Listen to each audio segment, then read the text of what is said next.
दोस्तों नमस्कार, मैं रम्मू सिंह। क्या सच को बर्दाश्त कर पाएंगे? सदन के अंदर केंद्रीय मंत्री झूठ बोल रहे हैं या विधानसभा के सदन के अंदर डिप्टी सीएम राजेंद्र शुक्ला झूठ बोल रहे हैं?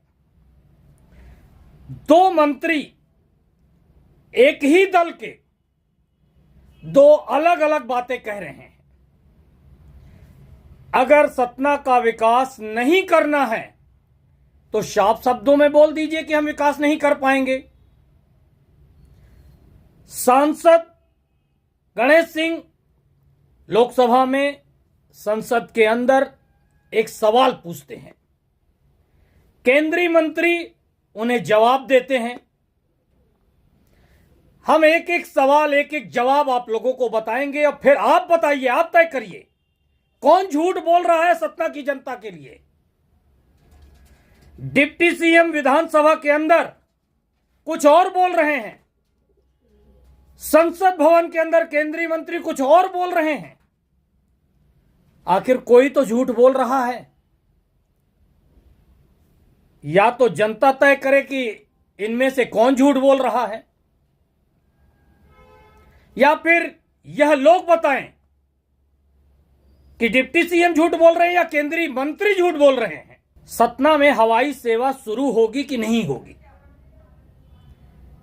हम आज इस विषय पर बात करना चाहते हैं। डिप्टी सीएम राजेंद्र शुक्ला विधानसभा सदन के अंदर कह रहे हैं कि 200 किलोमीटर के अंदर दूसरा एयरपोर्ट नहीं चालू हो सकता है। लोकसभा संसद भवन के अंदर केंद्रीय मंत्री कह रहे हैं कि प्रधानमंत्री बहुत जल्दी सतना के हवाई अड्डे का उद्घाटन करने वाले हैं और फिर हम जल्द तय करेंगे कि 70 सीटर की 120 सीटर यहां से कौन प्लेन चलाया जाए। तो आखिर इन दोनों में कौन सही बोल रहा है, कौन झूठ बोल रहा है? वैसे यह खबर अभी तक आप लोगों ने किसी चैनल में नहीं देखा होगा, न नेशनल चैनल न कोई प्रादेशिक चैनल में। बहुत जल्द इस खबर को बहुत सारे चैनल कैच करेंगे और आप लोगों को दिखाएंगे।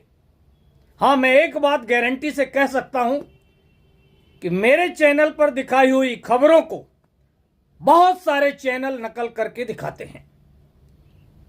अभी मैंने देखा कि मेरे एक चैनल की खबर पर भोपाल के एक लीडिंग अखबार ने बहुत बड़ा आर्टिकल लिखा। यह अलग बात है कि मेरे नाम का कहीं जिक्र नहीं होता, श्रेय नहीं मिलता, कोई बात नहीं। लगभग 150 से ज्यादा सोशल मीडिया के चैनल या तो मेरी खबरों की नकल करते हैं या मेरी खबरों की कॉपी करते हैं या मेरी खबरों को ही, मेरे चैनल की खबरों को उठाकर अपने चैनल पर दिखाते हैं। मैं चाहूं तो कॉपीराइट में उनको घेर सकता हूं, कॉपीराइट लगा सकता हूं, लेकिन मैं ऐसा नहीं करना चाहता।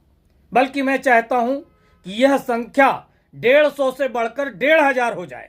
मुझे खुशी होगी, कम से कम किसी के लिए तो मैं आइकॉन बन रहा हूं।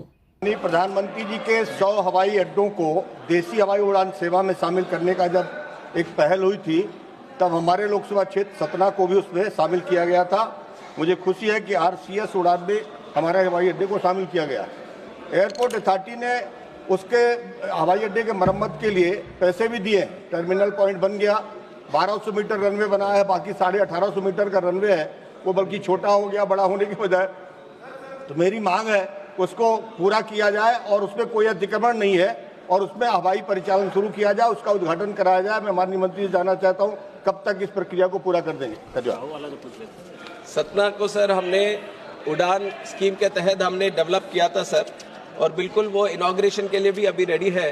प्रधानमंत्री जी जैसी डेट देंगे तो जरूर उसका उद्घाटन भी हम करेंगे। और कनेक्टिविटी के लिए सर उड़ान के थ्रू हम बिड करते हैं रूट को कि सतना से कहाँ जाए और कौन सा एयरलाइन आके उसको बिड करेगा। और उड़ान के तहत हम अफोर्डेबल प्राइसेस रखने के लिए हम वाइबिलिटी गैप फंडिंग भी देते हैं। जैसे ही कोई एयरलाइन आएगा, ATR एयरक्राफ्ट हो जो 70 सीटर 80 सीटर का होगा, या फिर एयरबस हो जो 180 सीटर का होगा, उसके हिसाब से जो एयरलाइन बिड करके वहां पे आएगा उसके हिसाब से रनवे लेंथ का भी हम आगे बढ़ाएंगे सर। रनवे का हर बार यही होता है, जब एक्सपेंशन का हम देखते हैं जमीन का ही थोड़ा सा इश्यू रहता है। अगर जमीन मिल जाए तो जरूर उसका एक्सपेंशन भी हम करेंगे। केंद्र सरकार और राज्य सरकार की जो उड्डयन की जो नीति है उसमें 200 किलोमीटर पे ही एयरपोर्ट बन सकता है। तो संभागीय मुख्यालय में एयरपोर्ट यदि बना है तो वो सिर्फ हमारे लिए नहीं बना, आपके लिए भी बना है। अब आप लोग तय करिए कि सतना हवाई सेवा को लेकर केंद्रीय मंत्री सही बोल रहे हैं कि डिप्टी सीएम सही बोल रहे हैं। केंद्रीय उड्डयन राज्य मंत्री को ज्यादा नॉलेज है या फिर केंद्रीय उड्डयन मंत्री से ज्यादा नॉलेज हवाई सेवाओं को लेकर डिप्टी सीएम राजेंद्र शुक्ला के पास है।